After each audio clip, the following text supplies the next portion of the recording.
मान हम सब लोगों की जिम्मेवारी है, लेकिन पत्रकारिता के भी कुछ एथिक्स होते हैं। उस एथिक्स के हिसाब से उनको काम करना पड़ता है और मेरा ये मानना है कि पत्रकार भी एथिक्स के हिसाब से काम करें। और निश्चित तौर पर सब आदमियों को अधिकार है, सब आदमियों को अधिकार होता है। अगर किसी के बारे में कुछ लिखना तो उसकी व्यक्तिगत जानकारी रिसर्च करके लिखे, तभी अच्छा लगता है। यही मैं कहना। धन्यवाद। अब क्या अब व्यवस्था दे दूं? माननीय रणधीर शर्मा, चलिए। मुख्यमंत्री जी जो बात कह रहे हैं, आप भी कई बार प्रेस कॉन्फ्रेंस करते हैं। आपने यहाँ उस दिन मेरे ही प्रश्न पर कहा कि घोटाला तो आपकी सरकार के समय हुआ, और आपने आपने ये इच्छा चाही कि वो मीडिया लिखे। ठीक है, जब आपने उसी आधार पर हम भी कह रहे हैं, हम भी तथ्य दे रहे हैं, हम बोल रहे हैं आपको लगता है नहीं घोटाला, आप हमारे पर कार्रवाई करो ना। आप पत्रकारों को क्यों लिखने से रोक रहे हैं? उनकी स्वतंत्रता को क्यों बंद कर रहे हैं? ये आप जो आरोप लगा रहा है, हम बाई नेम लगा रहे हैं, हम मीडिया पर लाइव होकर लगा रहे हैं। आप अगर वो आरोप गलत है, तथ्यों पर आधारित नहीं है, आपने जो कार्रवाई करनी हमारे पर करिए। आप मीडिया को इस तरह डराएंगे, धमकाएंगे, ये लोकतंत्र के जो हमारा महत्वपूर्ण स्तंभ है उसके अधिकारों का हनन होगा, जिसको हम सहन नहीं करेंगे। ठीक है, थैंक यू वेरी मच।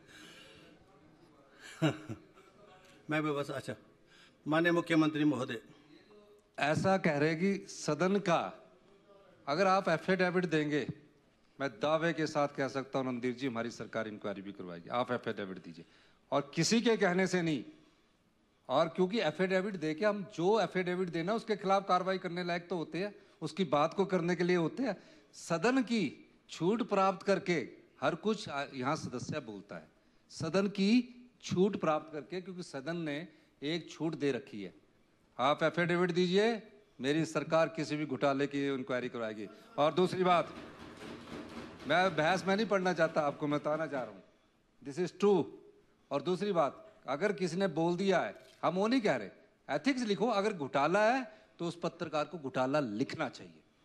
अगर किसी के कहने से कोई घोटाला और चोर शब्द नहीं इस्तेमाल किया जा सकता। मैं बोल दूं रणधीर शर्मा जी डाकू है, रणधीर शर्मा जी चोर है, मर्यादा यहाँ है, छूट में है। यहाँ बोल सकता हूँ कि आप चोर है, पर बाहर नहीं बोल सकता, क्योंकि बाहर आप मेरे को डेफेमेशन कर देंगे। तो इसलिए आप मेरी बात सुनिए। तो कोई बातों को रखने के लिए तो इसलिए मैं आपको, जब मैं हम बात रखते हैं क्वेश्चन आंसर नहीं होता ये। आप अपनी व्यवस्था दीजिए जो चाहते हैं। धन्यवाद।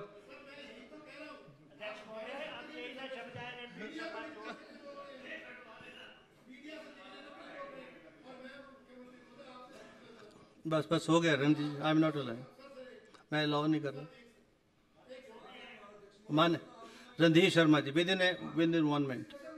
सर आप जो कह रहे हैं, क्या आज तक सरकारों ने जो इंक्वायरी की है, जांच की है, वो एफिडेविट लेकर की है? इतिहास बता दें, रिकॉर्ड बता दें, हम भी एफिडेविट दे देंगे। अगर सरकार ईमानदार है, अगर मुख्यमंत्री महोदय मानते हैं कि हम बड़े पारदर्शी हैं, तो इंक्वायरी करने से घबराते क्यों हैं? कराइए जुडिशियल इंक्वायरी। डर किस बात का है? उसमें एफिडेविट की क्या जरूरत है? फैक्ट सामने है, फैक्ट्स मैंने नहीं दिए, मैं नहीं घर से लाया, आपके ही डिपार्टमेंट ने दिए, आपके माध्यम से दिए, आपने वेट करके दिए, उन्हीं के आधार पर साबित हो रहा है। तो इंक्वायरी से डर क्यों रहे हैं?